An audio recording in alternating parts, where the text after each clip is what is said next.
Why do good couples drift apart? Man, I've heard that question so many times over the decades of being able to work alongside couples. Why good couples drift apart? And the truth is, it's not necessarily a drift, more than it is things happen. And those things we call life, fam. Life happens. When we're starting out, sometimes it's our careers that causes a drift. Sometimes it's our families that will young kids will cause a drift, or family will cause a drift. There's so many things that causes us to drift apart. The good things is typically not you and your spouse; it's other things. I've sat across some couples over the years and they're like, how did we get here? How did we drift apart? And the truth is, man, it's really easy to happen. If you're even asking that question, you're in the right place.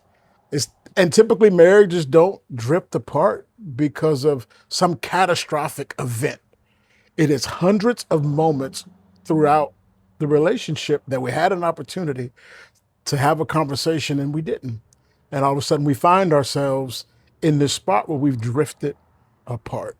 So it's not necessarily that you're broken or the person that you chose to do life with is broken. It's our communication, it's our system that we need to tweak, because you guys found each other in a really, really beautiful way.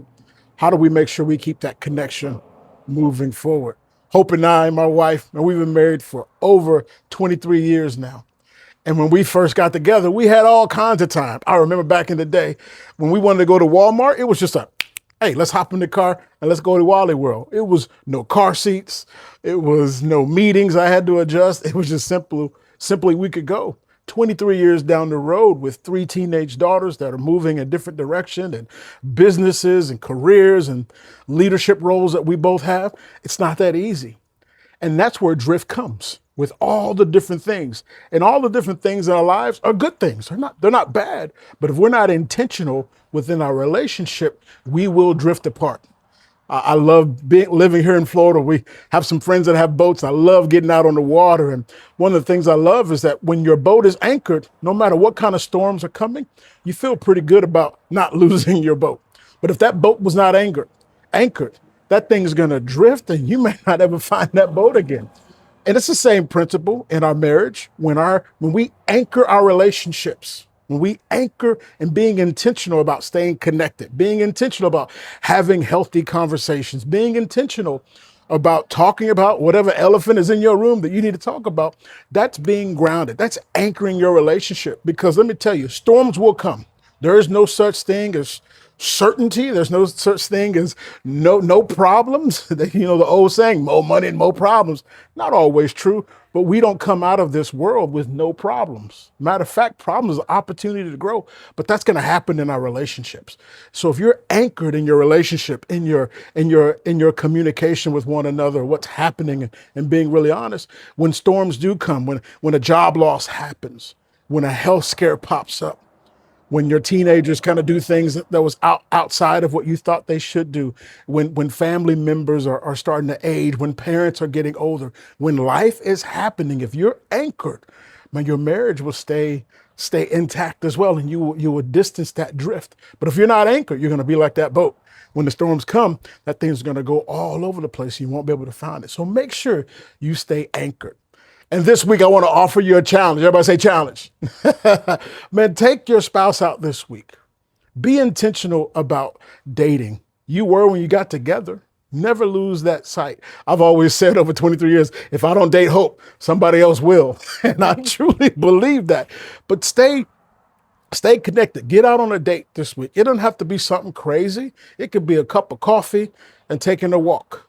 And if it's hot out, like it is in Florida right now, then get a coffee and stay inside. But what you can do is ask some questions. Be intentional about some questions. Maybe what's been your favorite thing over the last month?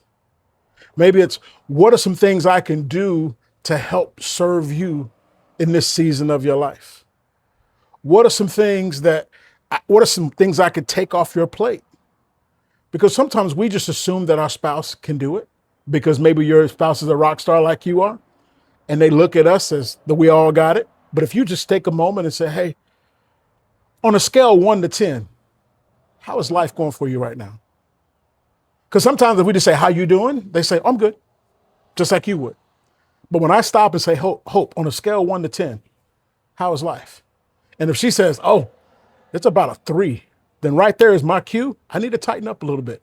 Then it comes, what can I do to get you to a 7 or 8 or a 9? What can I take off your plate? That's being intentional. That's causing your boat not to drift out a little bit. So when we get intentional about asking those questions, and if we don't have moments where we're really together, because your life is busy enough that it's going to take you out. If you don't be intentional about having a date or having a conversation or say, hey, let me talk to you, you'll never have the opportunity to have those questions, and you'll never have the opportunity to understand what's happening with your spouse. Hence why we get that drift. So over months and years without having some really, really healthy conversations, you got 2 great people that really love each other, but feel a sense of disconnection because they've drifted apart. And being intentional will help you maintain your relationship intact. So most couples don't struggle because they don't care. They struggle because they've drifted apart and they're disconnected. So man, I would love for you to, if you've gotten anything out of this channel, man, put in the comments what spoke to you. Like this channel, subscribe to this channel, tell some friends about this channel. We look forward to bringing so much more content. So until next time, keep building a marriage that's intentional, that's connected, and that's vibrant. Talk to you soon, fam.